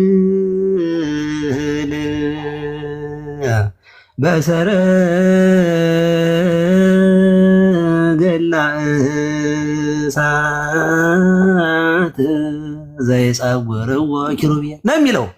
በነገራችን ላይ ዜማው እኔ እያሰብኩ ነበረ። ሲያሳልፉ እያዜሙ ነው። ዜማውንም እኮ አሉ መልስ ሲሰጡ መምሩ ዜማውን ራሱ በነገራችን ላይ ዜማውን ራሱ የሚያዜሙት እኮ ዲያቆናት ናቸው አለ እና ጠላ ሲያሳልፉ ዲያቆናት እያሳልፉ እያዜሙ ነው። ጠላ ቢያሳልፉት ነጠላ ለብሰው የሚያዜሙትም ይሄ ዲያቆናት ነው አለ እና በዜማ ነው እንዲጠላ የሚያሳልፉት እንጀራ የሚያሳልፉት ዲያቆናት። ይህንን የመሰለ የመላእክትን ምስጋና ወስዶ ለጠላና ለእንጀራ ማድረግ እንዴት ህሊናው ፈቀደ ሰውዬ? እና ትክክል ነው እንዴ? ከዛ በኋላ ነው በቤተ ክርስቲያኑ የሚደረገው ስርዓተ መላእክት። ቤተ ክርስቲያን እኮ እንተ በምድር ስራው ያው በሰማይ አንጹ የእግዚአብሔር መንግስት በምድር እኮ ናት ቤተ ክርስቲያን ነው እንዴ? እኛ እኮ በምድር ስንሆን በሰማይ እኮ ነው የምናገለግለው። እና ይሄንን የመሰለ ምስጢር በእውነቱ እንዲሁ እንደኔ ያለው ቁንጽል እንኳ ቄስ ይው ጊዜ ወሰደ እኮ በቃ ለመተርጎም ለማብራራት አልጨረስኩትም እኮ እውነት ለመናገር ላውራ ብዬ ጉያ አራለሁ። እውነት ለመናገር እኔ አንድም እያልኩ መተርጎም እችላለሁ። ይሄንን የእውነቴን ነው። ስንት ምስጢር አለው መሰላችሁ እዚህ ውስጥ ቤተ ክርስቲያን ትትመሰል የሚለውን ዘቢሲማቴዎስ የሚለውን እኮ ለምን በሰው ተመሰለ የሚለውን እናውራ እንግባ፣ ሐዲስ ኪዳን እናብራራ ገብተን ይበቃኛል። ለማንኛውም ይበቃኛል። በእውነቱ በጣም ነው የማዝነው።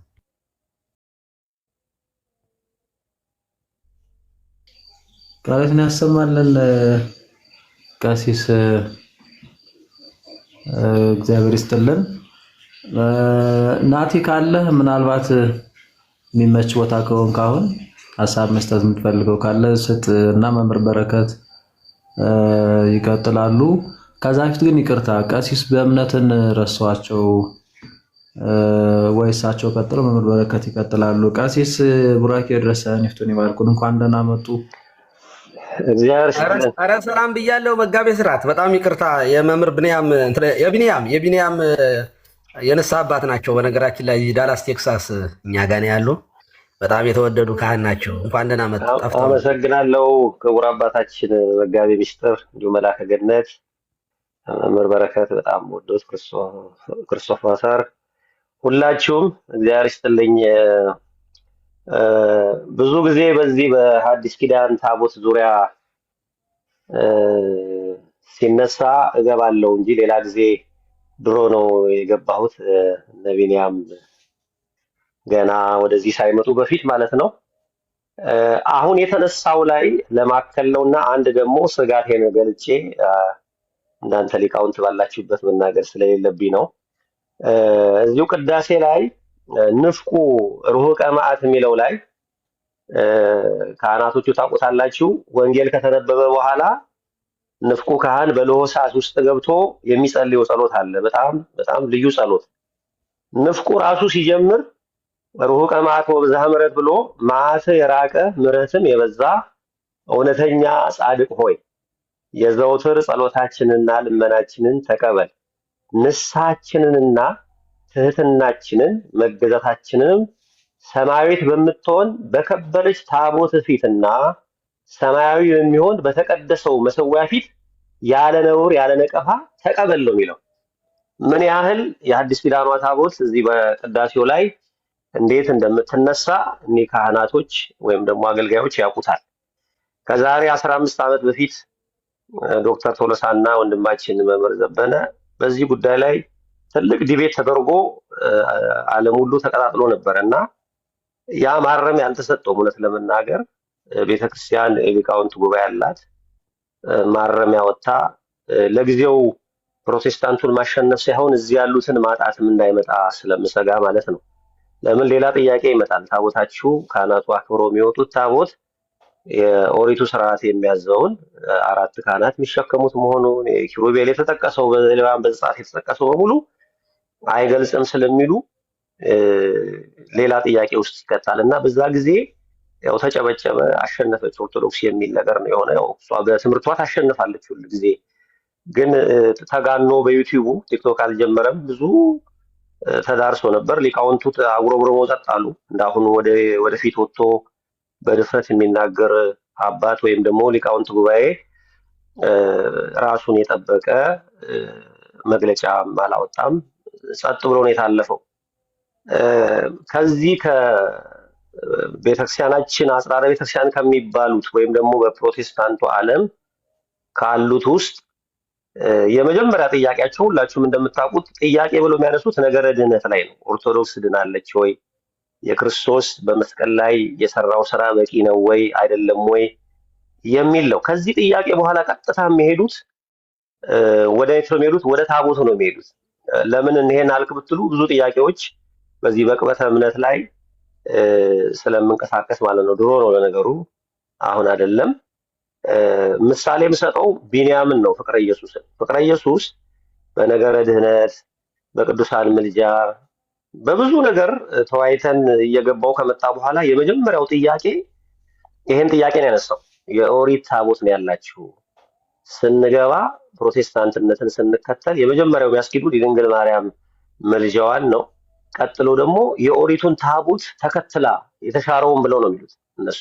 የተሻረውን ብዙ ዕብራውያንን የሚጠቅሱት በአዲስ ኪዳን ያለውን ቤተክርስቲያን እንደማትቀበል እና ኦሪቱን ተከትላ እንደምትሄድ አድርጎ ነው የሚሉት። እና ቢንያምን ይሄን ካስተማርኩት በኋላ በጽላቱ ላይ ተጽፎ የሚገኘው ፊልጵስዩስ 2:10 ከበስሙ ለእግዚእነ ኢየሱስ ክርስቶስ ይስግድ ኩሎ ብርክና አልፋ ኦሜጋ የሚለው ጽሑፍ እንደሆነ ገልጬለት በተለያየ በጉግል ከተረዳ በኋላ ገና ሳይጠመቅ ጥምቀት ታቦት በመኖሪያ ቤቱ አካባቢ ያልፍ ነበርና ላይቭ እያሳየኝ ለኢየሱስ ክርስቶስ ስም ይስገድ የሚል ከሆነማ ብሎ ሳይጠመቅ ተንበረከከ። በእውነት ሰገደ፣ እያሳየኝ ሰግጃለሁ፣ አምኛለሁ፣ ጎግል አድርጌያለሁ፣ ያንተንም የካህኑን ቃል እቀበላለሁ፣ አምናለሁ። ገና ተጠምቆ ሙሉ በሙሉ ሳይመጣ በፊት ነው። እና በእውነት በዚህ በሐዲስ ኪዳን ታቦት ያለው ንግግር ወይም ደግሞ መግለጫ በደንብ ኦፊሻሊ በሲኖዶስ መሆን አለበት። ትልልቆች አባቶቻችን ናቸው። እውነት ለመናገር በቅበተ እምነት ላይ ዶክተር መምህር ዘበነ ሊቀ ማእምራን ብዙ ስራ ሰርተዋል። በእውነት ቤተክርስቲያኗን ወክለው ብዙ ተናግረዋል፣ ብዙ ነገር ሰርተዋል ከኛ በተሻለ።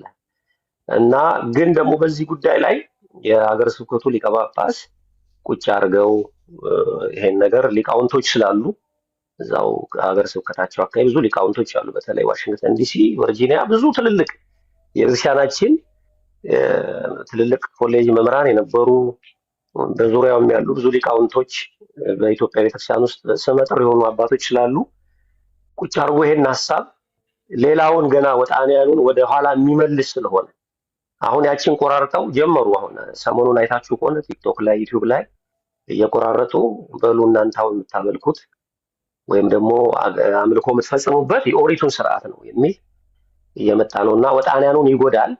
ትልቅም ኢሹ ነው እውነት ለመናገር። ለዛ ነው የገባሁት። አባቶች በደንብ መምህረ በረከትም መልአከ ገነትም አባታችንም እንዲሁ ቆሞስ ክርስቶፎሮስም ተናግረውታል። በእውነት ደጋግማችሁ በደንብ እንድትሰሩበት ነው። ስጋት ስላለኝ ነው በዚህ ላይ የገባሁት። አመሰግናለሁ። እግዚአብሔር ይስጥልኝ። ያው ርሁቀ መዓት የሚለውን መልአከ ገነት ጊዜ ካለዎት በደንብ አንድም እያሉ ያብራሩበት። አመሰግናለሁ። እግዚአብሔር ይስጥልኝ። ግናለን መጋቤ ስርዓት ይቅርታ፣ በጣም ጥሩ እንትን የሰጡልን መምህር በረከት። የሚቀጥሉ እኮ ሌሎቻችሁ ዲያቆን ናትናኤልም ናትናኤል ቤተክርስቲያኑ አስቀምጣለች። በዚህ አጋጣሚ ቤተክርስቲያንማ የአዲስ ኪዳን ታቦት አገልግሎት ምን እንደሆነ እኮ የውጭ ግንኙነትና ምን እንትን የሚለው መጽሐፏ ላይ እኮ አስቀምጠዋል። ይሄ ማንበብ እንዴ! እኔ ቤተክርስቲያንማ ከዚህ በላይ እንዴት አድርገህ ታስቀምጠው? በቅዳሴዋ ላይ፣ በአንድምታ ትርጓሜዋ ላይ፣ በሰዓታቱ፣ በማህሌቱ፣ በፍትሐ ነገሥቱ እንዲህ በሁሉም ተናግራለች። ያንን ማንበብ ያንን መጠየቅ ሌላ ጉዳይ ነው። ይሄ በእውነቱ እኛንን መመለስ ያለብን እንጂ ቤተክርስቲያን ይሄ ለዚህ ሊቃውንት ጉባኤም አያስፈልግም። እንዴ አንድ የተጻፈውን ነገር ማብራራት ከመምህራን የሚጠበቅ ማረም ከመምህራን የሚጠበቅ ነገር ነው። አስቀምጠዋለች። ይህን አብራችሁ እንድታዩት ነው። ቴንኪው አባቶቻችን ቃሉን ያሰማልን። ይቀጥሉ። መጋቢ ሚስጥር አይ ቲንክ ናት ያልተመቸው መሰል መምህር በረከት ይቀጥላሉ። ከዛ የሚናገሩት አለ መጋቢ ሚስጥር። አይ ይኸው ነው መጠናከር ያለበት። እውነት ለመናገር እንዳልኩት ነው። አሁን እናንተ ስላያችሁት ላገላለጹም ምቹ ሆኖላችኋልና በተለይ ደግሞ ድምጻቸው እየተሰማ ቀላል ቁጥር አይደለም ከላይ ቁጭ ብሎ እየተከታተለን ያለውና በቪዲዮም ሆነ በኦዲዮ ወይም ደግሞ በጽሁፍ ያለ ነገር ካለ ለእያንዳንዱ መስመር በመስመር ቅድም ቀሲስ ዲበኩሉ ወንድሜ እንዳሉት ሁሉ ያ ነገር ነው እየታየ ደግሞ ቢሆን ሰውም እያመነበት ይሄዳል፣ አዳዲስ ሰውም ስለሚመጣ። ከዛ ውጭ ግን የሐዲስ ኪዳን ታቦት አገልግሎት ራእየ ዮሐንስ ላይ እኮ ተናገረ። እኔ በጣም በሚገርም ሁኔታ አይደለም በዚህ ምድር እያለን በኢየሩሳሌም ሰማያዊት ያለችው ታቦት ዘዶር ምንድነው አገልግሎቱ? በውጭ በዚህ ምድር ላይ ያለችው ቤተክርስቲያን ተሰራ በምድር ተሰራ በሰማይ ያለውን ስርዓት እኮ ነው በምድር እያየን ያለ ነው። ቅድም ግሩም በሚሆን አንደበት አገላለጽ ገልጸውታል። የሊቃነ መላእክት አሰላለፍ ከአጻዌ ሆህት ጀምሮ እስከ ፓትርያርኩ ድረስ ያለውን ደረጃ የሚያስረዳ ነው፣ የሚገልጽ ነው። ስለዚህ የውስጥ የሰማያዊውን አገልግሎት የሚያገለግሉትን እኔ አውደ ምሕረት ላይ እየተቆመ እንደው ድሮ ገጠር ክፍለ ሀገር ላይ በኃላፊነት እየሰራንም እያለን ሰባኪ ከአዲስ አበባ ይምጣልን እየተባለ ከአዲስ አበባ የሚመጣው መምህር ክፍለ ሀገር ላይ ሲያስተምር ብዙ ሰው ይሰበሰባል ተብሎ ይታመናል። አዲስ አበባ ላይ ደግሞ አሁን ደግሞ እያየን ያለ ነው ከአሜሪካ ከአውሮፓ ያሉ ወንድሞች የቤተክርስቲያን ልጆች ናቸው መጥተው ቤተሰብን ማየታቸው ማገልገላቸው ጥሩ ነው። ግን እዚህ የብሉይ ኪዳንና የሐዲስ ኪዳን መምህራን ባሉበት ቦታ ላይ እንደዚህ አይነት በጣም የወረዱ ነገሮች ደግሞ ሲነገሩ ጥሩ አይደለም። ሲጀመር እዛ ውጭ ያለችው ሌላ ቤተክርስቲያን አለችው። ስሟ ራሱ የኢትዮጵያ ቤተክርስቲያን በአሜሪካ በአውሮፓ ተብላ ነው እየተጠራች ያለችው። የኢትዮጵያ ቤተክርስቲያን ነች። ስለዚህ ትምህርቷም አንድ ነው፣ ስርዓቷም አንድ ነው እና በምድር ያለችው ቤተክርስቲያን ሰማያዊ ስርዓትን ነው እያሳየችን ያለችው። በቃ ቤተክርስቲያን ቅጥረ ግቢው ላይ ስንገባ ጀምረን ኢየሩሳሌም ሰማያዊ ያለን የሰማዩ አኗኗር አሁን እየተለማመድ ነው እየኖር ነው እንዳለን ነገ እንግዳ አይሆንብንም። ይሄው አገልግሎት ነው ያለው። እዚህም ቅዱስ ቅዱስ እዛም ቅዱስ ቅዱስ ነው አገልግሎቱ እና ያንን የምናስብበት ነው። ስለዚህ በጣም አዝኛለሁ። ክቡር መልአከ ገነት ዲበኩሉ እውነት ለመናገር ለደጀ ሰላም ስርዓት ሰጥቶ የሰዓታቱን ነገር መተርጎም የሚችል መምህር ያለበት ካለ እኔ እዛው ያሉ መምህራንስ እንዴት ዝም አሉ በወቅቱ?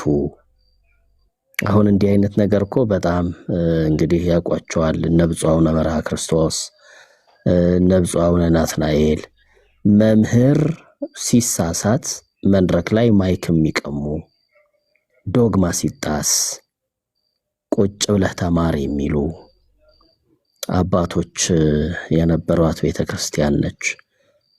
እንኳን አይደለም አላቅም አሁን እዚህ ገናኛ እንግዳ ስለሆን ከዛው ግን እኛ ባለንበት አካባቢም እንኳን የተሳሳተ ነገር መድረክ ላይ ሲነገር አናልፍም። እውነት ለመናገር እዛው ነው ምላሽም እንዲሰጥ የሚደረገው። ለዚህ እኮ ነው ጉባኤ በሚዘጋጁበት ጊዜ የቦታው መምህራን መጥፋት የለባቸውም፣ ለእንግዳ ለቀው መሄድ የለባቸውም የሚባለው ለዚህ ነው። መድረኮቻችንን መጠበቅ አለብን በየአጥቢያ ቤተክርስቲያናታችን። እኔ እንዲህ አይነት ስብከት አሁን የመምህሩ ማስተማርና ለማስተማር አይደለም እንዲህ ተብሎ ሲነገርስ እንዴት ነው ያቺ ቦታ ዝም ብላ በወቅቱ ያለፈችው? ናው መቼ ሚዲያ ላይና ቤት ሆኖ የተቀረጸ ነገር ከሆነ እሱ ምን ይደረግ። አውደ ምሕረት ላይ ከሆነ ግን ከክቡር አስተዳዳሪው ጀምሮ የስብከተ ወንጌል ኃላፊው፣ የሰባኪያነ ወንጌል፣ የአብነት መምህራን ይኖራሉ፣ ሰንበት ትምህርት ቤትም ይኖራሉ፣ ልዩ ልዩ አገልጋዮች። እንዲህ አይነት የተፋለሰ ነገር ሲነገር እዛው መልስ ሰጥቶ ማሳፈር አይቻልም ወይ? እስከመቼ ነው መሸማቀቅና በይሉኝታ እንትን የሚባለው?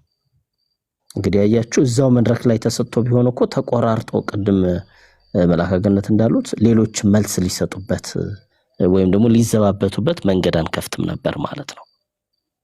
ስለዚህ ለወደፊቱም ጉባኤያት ሲዘጋጁ የየአድባራቱ አስተዳዳሪዎችም ሆኑ ሰባኪያነ ወንጌል የሚመለከታቸው ጉባኤ ያዘጋጁ አካላት ከመድረክ መራቅ የለባቸውም።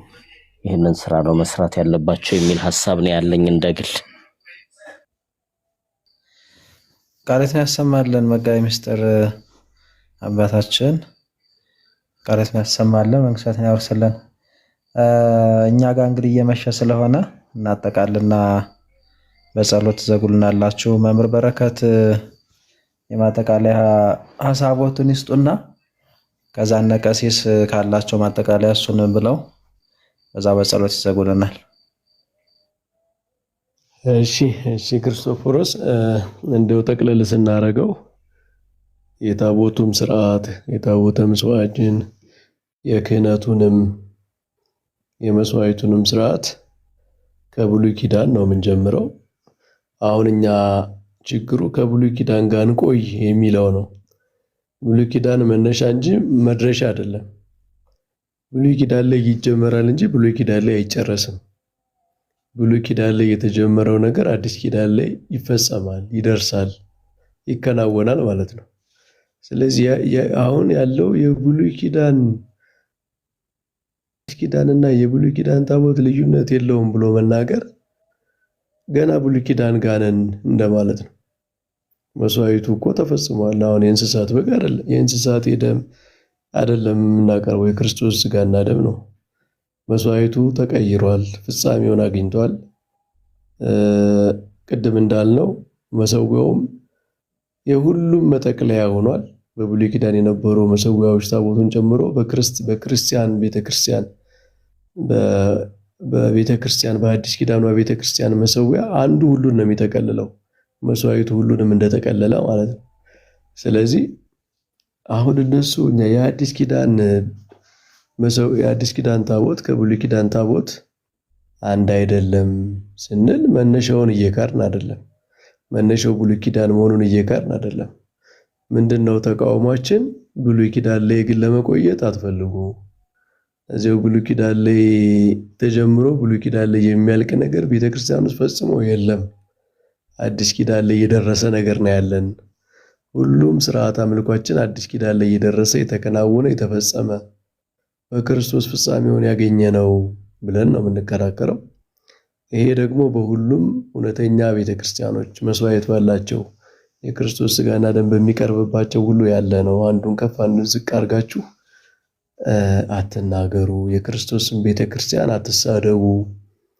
የክርስቶስ ቤተክርስቲያን የኢትዮጵያ ቤተክርስቲያን ብቻ አይደለችም።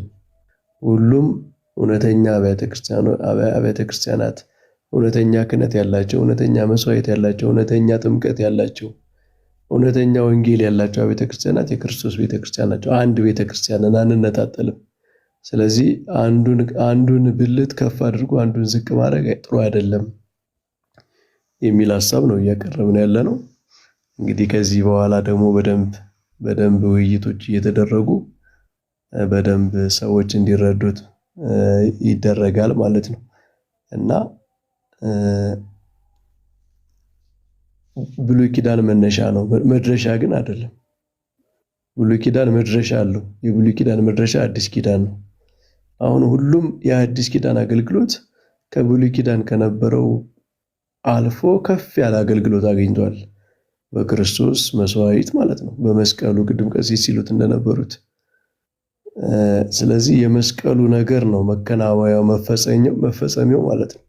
የአዲስ ኪዳን መሰዊያ የክርስቶስ መስቀል፣ መቃብሩ፣ ጎልጎታ ምናምን ነው ሚስጥሩ ራሱ። ከፈኑ እንኳን ራሱ መስዋዕቱ የሚሸፈንበት ከፈኑ ያንን ነው የሚያመለክተው። ስለዚህ የአዲስ ኪዳን ላይ ያለውን አገልግሎት ደግሞ አጉልቶ ማሳየት ያስፈልጋል። እሱ ነው ዋናው ክርክራችን። እስኪ ቀሲስም እንደማጠቃለያ አድርገው ይጨምሩበትና በዚህ እንጨርስ። ሌላ ቀንም ስለምንመለስበት ክርስቶፎሮስ ደህና አደሩ።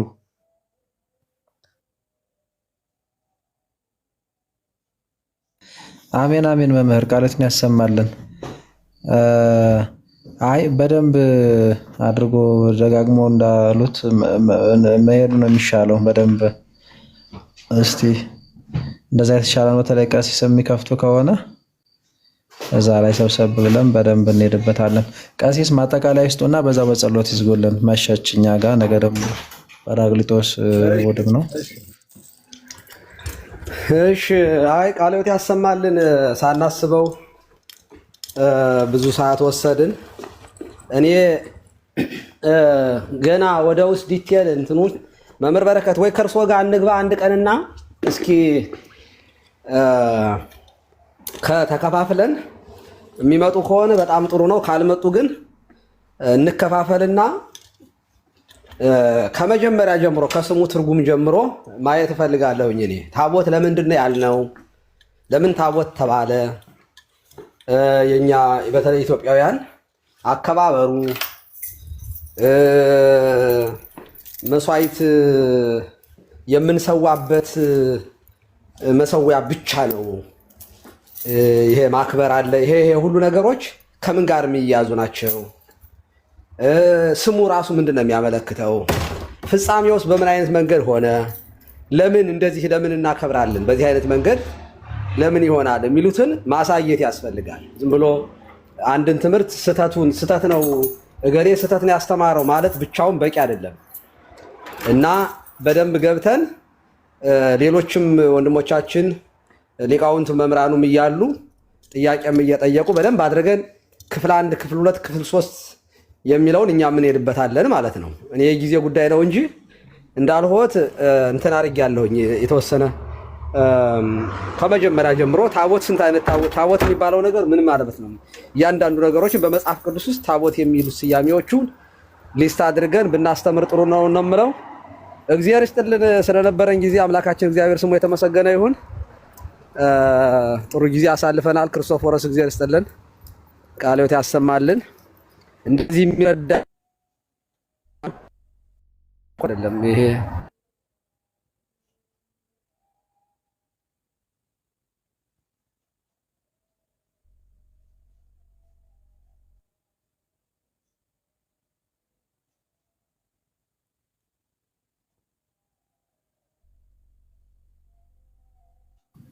ቀሲስ ከኔ የተቋረጡት